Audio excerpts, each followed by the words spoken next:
Hey guys, this is going to be an inbox review, which I did promise 2-3 weeks ago. This is just a following from the Spitfire review I just recently did. This aircraft was actually designed as a replacement for the Spitfire, and it was actually designed during the Second World War, the latter stages of it. As I say, it was due to enter service around about 1945, but obviously it saw service too late to be of any effect, and basically it was designed, as you can see, it's very similar sort of design to the Spitfire, obviously fitted with the Rolls-Royce Griffin 850 engine, which was a higher powered Griffin engine, and had a more triangular wing and a slightly more spread undercarriage, basically for higher speeds and power performance. I think one prototype did actually fly, and they did get to a point where the Royal Air Force ordered 150 of them, but then again the jet age came in and obviously that took precedence, and a few were produced, although they never actually saw service. And then it went on into the development of what was then known as the Supermarine Fang, which is an avalised version of this. That too basically didn't see the light of day, to be honest with you, because obviously the submarine attacker came in and the jet age took off, and there was no longer any need for a prop-driven aircraft. So needless to say, the program got cancelled, and the remaining aircraft they did try to sell to the French, but that didn't even work because they were developing their own jet aircraft as well. So basically, it was something new, but something too late, unfortunately. So it never really saw operational service. What happened to the remaining airframes, I have no idea. Probably all got scrapped because they couldn't sell them. But there you go. Although the Seafang, I think, did see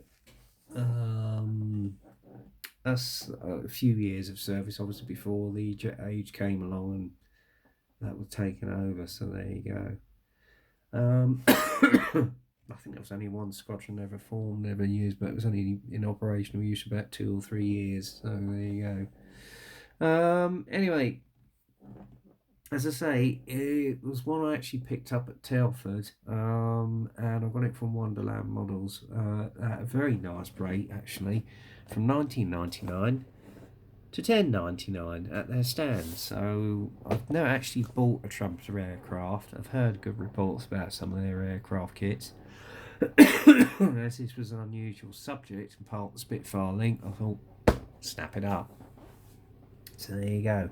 This is just basically an illustration of an aircraft, although the prototype was actually serialed AB515. This is AB518, so whether it was one of the prototypes or not, I don't know. The history on this aircraft is a little bit vague, so there you go. I think it had contra-rotating propellers on the navalised Seafang version, which I think Trumpeter do. So that'd be interesting one to get hold of. Yeah, as I say, this is just a typical illustration of an aircraft, obviously operating from a fictional 46 base. As I say, I've got it at a very cheap rate. I don't know if you can still get them from Wonderland Models. I've not actually checked out on their website. But the Spit I actually got for $9.99 as well, so that was a good deal. And as far as I know, they're still doing that at $9.99. So check out Wonderland Models, guys. Okay. Anyway, if anybody wants to get hold of one of these, the kit number on this box is 02850. 02850. Okay. And on the side here, you've got two what if schemes, which is as options, one in the Finnish Air Force, one in the Czechoslovakian Air Force. So maybe they were an option of a country to buy that was going to buy it. And then obviously you've got the actual aircraft RB518 here, with a little bit of extra brass and a little bit of history about the aircraft on the side there. Okay. It does actually say it was in late 1942 the designers came out with the design as well, so there you go.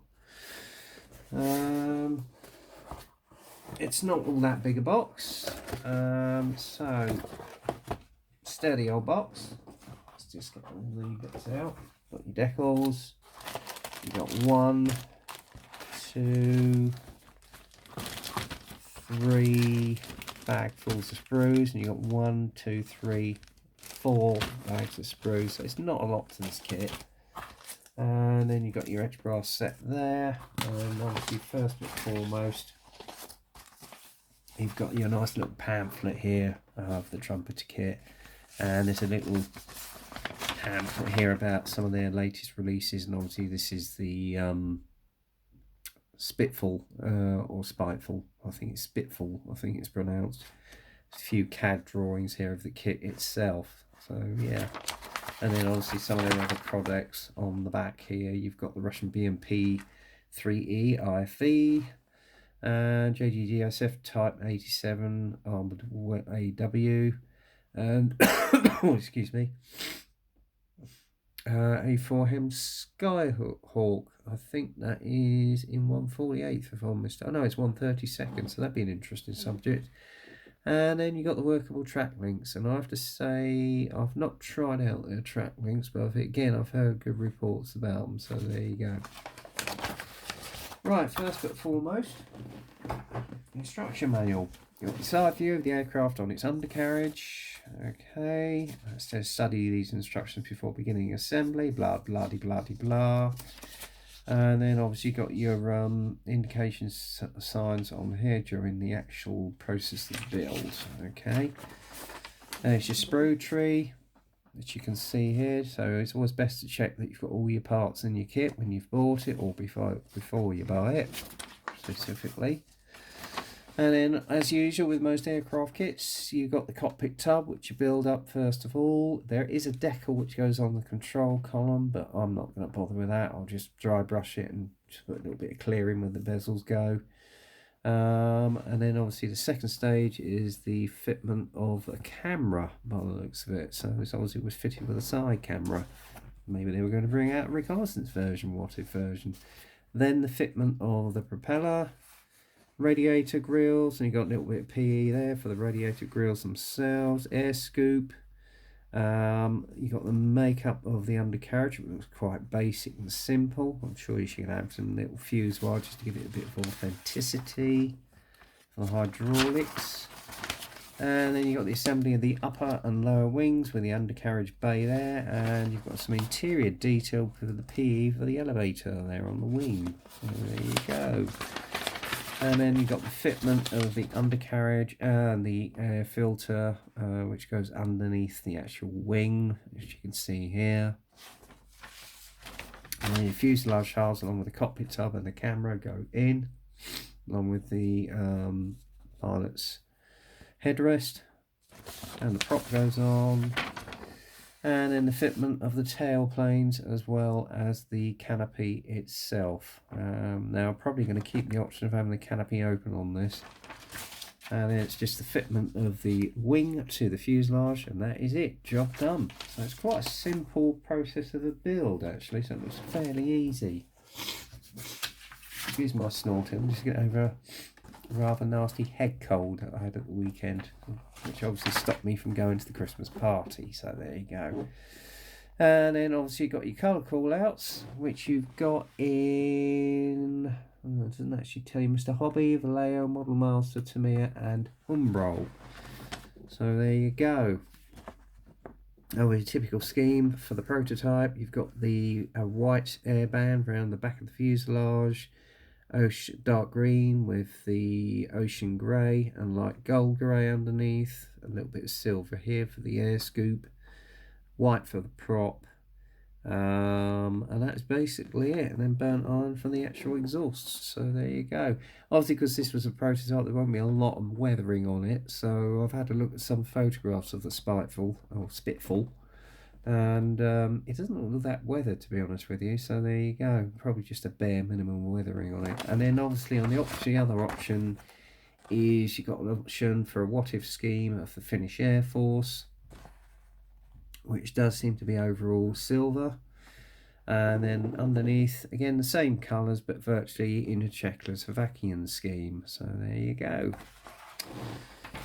That's that really. Not a lot to the kit. So what we'll do now is actually have a look at the actual essential parts of the kit itself. So I'll open up the bag. Unfortunately, it's not self-sealed. It's just basically air sealed as is. And first up, we've got the fuselage halves. Nice access panel line detail there, very crisp and very clear. As I say, it wasn't a very big aircraft. It had a little more of an elongated fuselage compared to the Spit. And then obviously you got your prop here with a 5-bladed prop, which was designed for speed more than anything else. Flaps, air scoop, and then you've got your prop here. Inside, you've only got the bare minimum of actual cockpit interior detail, because obviously it's not a very big cockpit. That won't matter, because by the time you've got the cockpit tub, you won't see that injection mold mark anyway. Okay.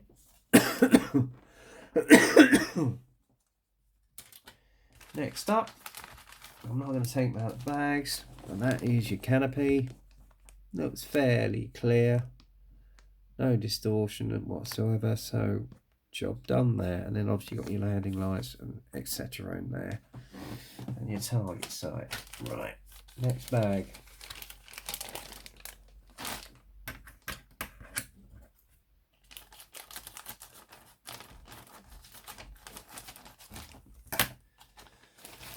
Cockpit tub, which you can see here. Okay, again, bare minimum detail on it, not a lot there. And then obviously you've got your control column, which I have to say isn't bad.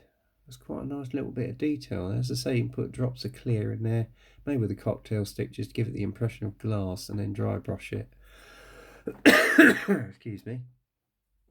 Undercarriage legs, bare minimum of detail again, but I would suggest if you can add some wire on there just for the hydraulic cables, then do so.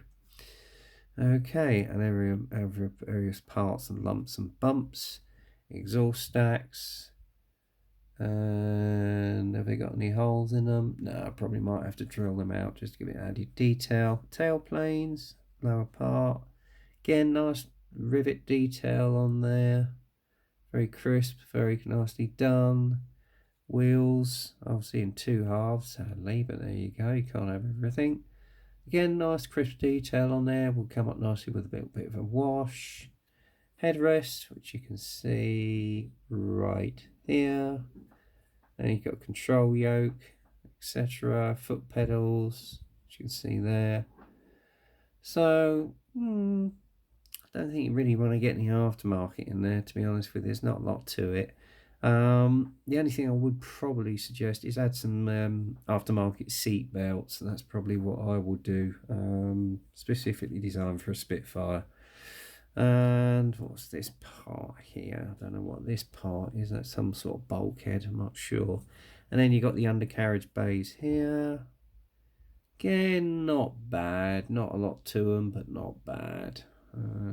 So there you go. Might be able to add some little wires or something in there, I don't know. And then you got your air filters. It doesn't matter whether again, you're not going to see these because you're going to have your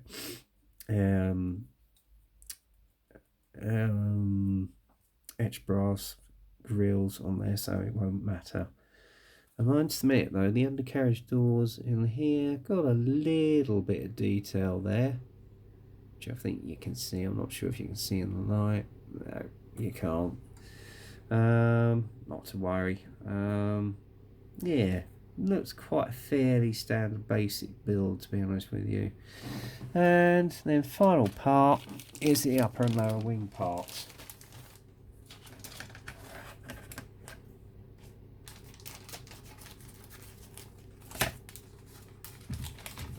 Get the bag open, that is. And again, nice panel line detail on there, nice rivet detail. I mean, as I say, it was a very high speed aircraft. There wasn't a lot to it, so there you go.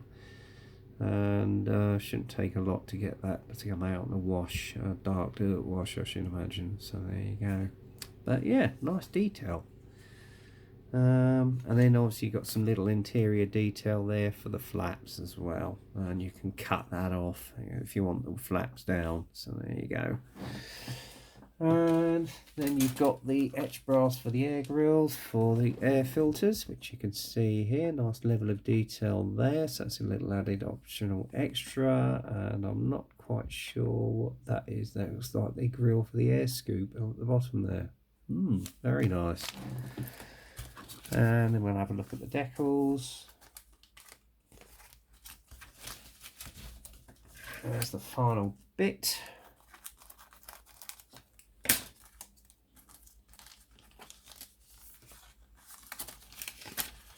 Yeah, a little bit shiny, I have to say, so got a little bit of concern over that, so I'm not sure if they're going to bed down that well.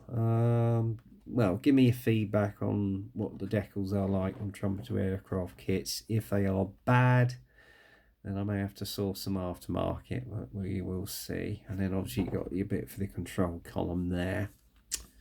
Yeah, they are a little bit shiny, so don't know. We shall see. So basically that is the Supermarine Spiteful F.Mk14 in a nutshell. What do I think of the kit? Probably going to be a fairly easy build to get in. Parts look nice, crisp and clean. As I say, I've never built a Trumpeter kit before, so I don't know what they're like to go together as regards aircraft. Although I've done one or two of their armour kits, which, yeah, one I had a good do, which was the S90, was a good one. The Chally 2, well, you all know about that one. Anyway, sort of did... Sorry, particularly coughing the old cold. Don't get the violins out just yet. Anyway, moving on. As I say, it does look a fairly easy kit to build. Not a lot of detail to it, although there is some occasional detail. Whether there's any aftermarket that you can add to it or not, I have no idea. But as I say, I'm sure it's going to be a nice little kit to put together and build. But as I say, I'm not sure if Wonderland Models are still doing this deal on the Spiteful. But check out their website, because they usually have some good deals going on there all the same, especially coming up to Christmas. So check them out. Anyway, it looks a nice kit. What it's like to build and put together, I've not any idea. That may be one for the new year. We shall see. Other than that, go out and get one. Anyway, I hope you like this inbox review. Sorry it's a bit brief, 18 minutes. But as I say, work and everything is just getting in the way, so I'm not really getting any quality time on the bench. And if you've got an eagle-eyed amongst you, probably noticed I've got a new cutting mat, so that will probably come up my stews back on the bench. But I'll do all that in after a week or so before the year's out. Anyway, that's it for now, guys. So until the next time, get kit crazy, happy modelling, and if I don't speak to you before Christmas, have a fantastic Christmas and New Year, and I shall speak to you soon for the last stews back at the bench of the year. So until then, get kit crazy, happy modelling, and I'll speak to you soon. Cheers.